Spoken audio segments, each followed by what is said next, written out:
The women get a 35-minute head start in the New York Marathon. Wrong. The women's and men's races are separate. The first across the line is either the winner of the men's race or the winner of the women's race. It even says so in that article that you cited. The reason there's a 35-minute head start, it's not even a head start. They start 35 minutes apart because they're two separate races. If the races started at the same time, you'd be hard-pressed to see the women's race separately from the men's race because they'd all be mixed together. End of the day, men and women still run the exact same length course, they're timed from the same start and end points, they run exactly the same race. The distance from the tee is shorter for women. You didn't mention that men's golf balls are different from women's golf balls, and therefore that alters the distance between the tee and the hole. Men's golf balls are harder and better at being hit long distances. Women's golf balls are softer and therefore can't be hit as far. Therefore, the starting point for women is closer to the tee to compensate for this difference. Women are allowed in the PGA, but men are not allowed in the LPGA.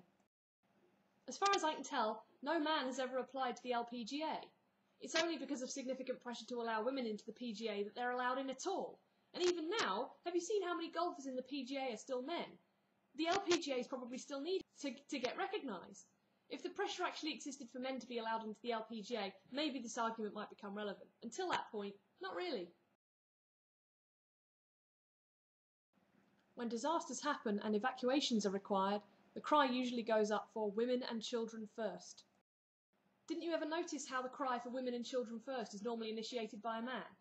This is a cultural difference that's resulted from women always being viewed as being weaker. We're lumped in with the children. We can't help ourselves, therefore you have to help us.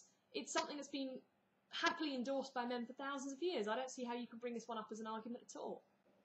Priority is given to women in search and rescue operations. I don't disagree that this policy needs review, but I doubt this is one that was pushed for by feminists. Surely it's another example of the legacy of a misogynistic society where women were always seen as weaker and in need of protection. There are thousands of women's organisations, but not nearly as many for men. You're treating men's and women's organisations as intrinsically linked, but they're in fact mutually exclusive. More organisations that help women won't mean that men will be hurt, and if there were more men's organisations, it won't mean that women would be hurt by that. Why are you bashing the women's organisations rather than looking at organisations for men and seeing what you can do to improve upon them? Would you say that there should be fewer organisations for youths because the elderly don't have as many? You then go and pick a few choice, jerky things which some women have said and take that as evidence that all feminists are man-haters. But I could do the same with men, couldn't I? I could handpick a few really sexist statements against women and use that as evidence that all men are sexist against women. When the British TV show Top Gear announced that they were going to reveal the previously secret identity of their race car driver, the Stig, who always wore a helmet, you couldn't see who it was, the forums on that website were absolutely filled with men stating why the Stig could not possibly be a woman, because he was such an awesome driver. So these sorts of statements work both ways. At the end of the day, you can't really sit there and make a video saying that men are oppressed or underrepresented or treated unfairly, because there are still differences for both men and women. There are still inequalities for both men and women. There's a wage gap in the USA today, for example. Women are estimated to earn roughly 75% of the income of men. And they're less likely to get raises if they ask for them. They're less likely to ask for them in the first place. When they do ask for them, they're less likely to get them. There's been reports that say that even after taking into account things like experience, part-time versus full-time work, taking time off to have kids, there's still actually a significant difference in men's favour for wages. So you can't possibly say that you live in a society where women have it all laid out for them and all made for them, when that sort of statistic still exists. I'm not going to say, on the other hand, however, that women have it really, really difficult. I don't think we do. I think we have it much, much better than we ever have.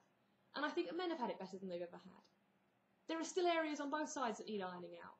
Stop blaming one side or the other. I don't blame one side or the other. The point of this video is I was trying to counteract where you think men are horribly, horribly oppressed, because I don't think you are. And I don't think it's very fair to say that. I also don't think it's very fair to say that women are horribly oppressed. I don't think we are. I'm not going to say that. I'm for human rights. I'm not for men's rights or women's rights or gay rights or black rights or anything in particular. I'm for human rights. I think we should all be treated equally.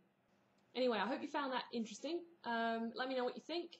Comment, rate, subscribe, all that jazz, and I'll see you soon. Bye.